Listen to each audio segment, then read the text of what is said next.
Vadodara railway station પર digital lounge શરૂ કરવામાં આવ્યું છે.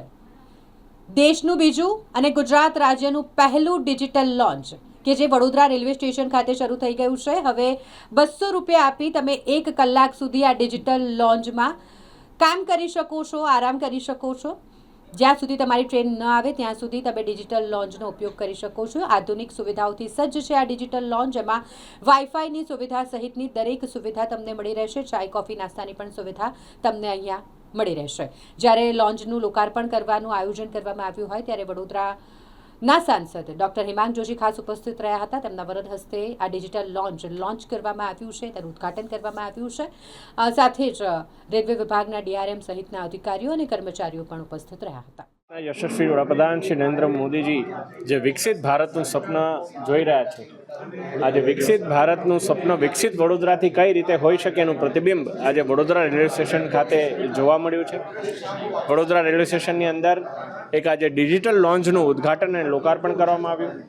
જ્યારે કોઈ મુસાફર હોય પોતાના નોકરી ધંધા અર્થે તેઓ ટ્રાવેલ કરી રહ્યા હોય, ટ્રાવેલ કરવા સમયે એમને 2 મિનિટ આરામ કરવો હોય, એમને મીટિંગ કોઈ અર્જન્ટ અટેન્ડ કરવાની હોય કે લેપટોપની અંદર એમને કામ કરવું હોય, ત્યારે જે પ્રકારે એરપોર્ટની અંદર આપે સુવિધા જોઈ રહ્યા છો એવી જ સુવિધા અહીંયા વીવીઆઈપી લોન્જ જેવી ડિજિટલ લોન્જની અંદર આ સુવિધા છે.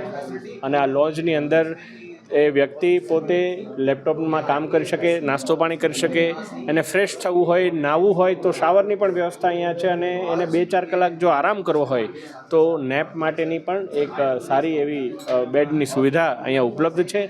આજે ભારતની અંદર બીજી આવી સુવિધા અને ગુજરાતની પહેલી એવી સુવિધા વડોદરા રેલવે સ્ટેશન માટે જ્યારે ઊભી થઈ હોય ત્યારે વડોદરાના તમામ પેસેન્જર્સને હું શુભકામનાઓ પાઠવું છું. અને આ સુંદર સુવિધા બદલ રેલવેના અધિકારી શ્રી ડીઆરએમ શ્રી અને તમામ લોકોને હું ખૂબ ખૂબ શુભેચ્છાઓ અને અભિનંદન પાઠવું છું.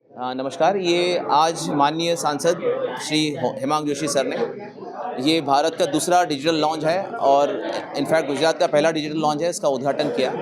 ये हमारे यात्रियों के लिए बहुत ही उपयुक्त ऐसी फैसिलिटी बनेगी ताकि जो पैसेंजर्स दूर से आ रहे हैं वो यहाँ आके कुछ विश्राम कर सकते हैं और फिर नहा धो के नाश्ता करके अच्छी फैसिलिटी रहेगी। उसके साथ फिर वो अपना कार्य करके वापस आके फिर ट्रेन पकड़े जा सकते हैं। तो ये जो डे टाइम पैसेंजर्स, स्टूडेंट्स, व्यापारी और हमारे पर्यटक आते हैं उनके लिए फैसिलिटी बहुत ही उपयुक्त होगी और बड़ौदा उनके लिए बहुत ज़रूरी था। धन्यवाद जी। वाईफाई की सुविधा यहाँ रहेगी। वाईफाई सुविधा हर स्टेशन पे है, वाईफाई की सुविधा रहेगी। और वो चूँकि प्लेटफॉर्म नंबर 1 पे है तो बड़ा कन्वीनियंट रहेगा कि ट्रेन जब आ रही है उसके 5 मिनट पहले निकल के, वो जैसे ट्रेन में तो आप 5 मिनट पहले निकल के ट्रेन बोर्ड सकते हैं, वो भी बड़ा उनके लिए महत्वपूर्ण रहेगा, यूजफुल रहेगा।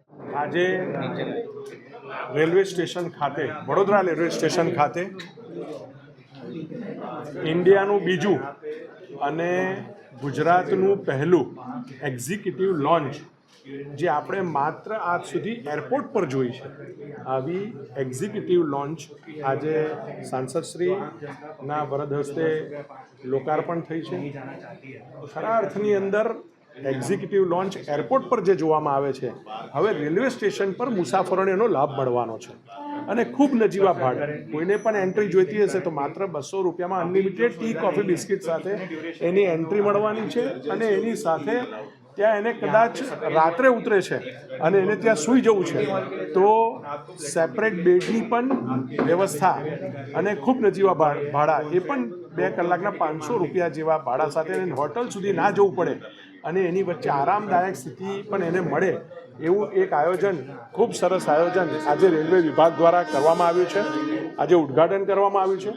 એની સાથે રેલવે વિભાગે આજ દિન સુધી જે કામો કર્યા છે અને ભવિષ્યની અંદર જે કામો કરવા રેલવે વિભાગ જઈ રહ્યું છે, જે ઇન્ટિગ્રેટેડ વ્યવસ્થા, હાઈસ્પીડ ટ્રેનથી રેલવે સ્ટેશનની અને એવી અનેક સુવિધાઓ રેલવે સ્ટેશન પર, નવા વેરહાઉસીસ બનવાની, પેકિંગ વ્યવસ્થા કરવાની, અનેક બીજી કંપનીઓ સાથે, રેસ્ટોરન્ટ સાથે કિયોસ્ક અહીંયા મૂકવાની, આવી અનેક સુવિધાઓ આપણને મળવા જઈ રહી છે. ખરા અર્થની અંદર કેન્દ્ર સરકાર દ્વારા જે આયોજન કરવામાં આવ્યું છે અને રેલવે વિભાગ દ્વારા હું રેલવે વિભાગને ખૂબ ખૂબ અભિનંદન આપું છું. વડોદરા રેલવે સ્ટેશન એ મધ્ય ગુજરાતનું, કદાચ વેસ્ટર્ન રિજનનું સેન્ટ્રલ રેલવે સ્ટેશન છે. સૌથી વધુ મુસાફરો આ રેલવે વિભાગ પરથી જાય છે. ત્યારે મને ચોક્કસ વિશ્વાસ છે કે આગામી દિવસમાં મુસાફરોને ખૂબ મોટો લાભ અને આવી ડિજિટલ એક્ઝિક્યુટિવ લોન્ચ મળવા જઈ રહી છે એ આપણા માટે આનંદની વાત છે.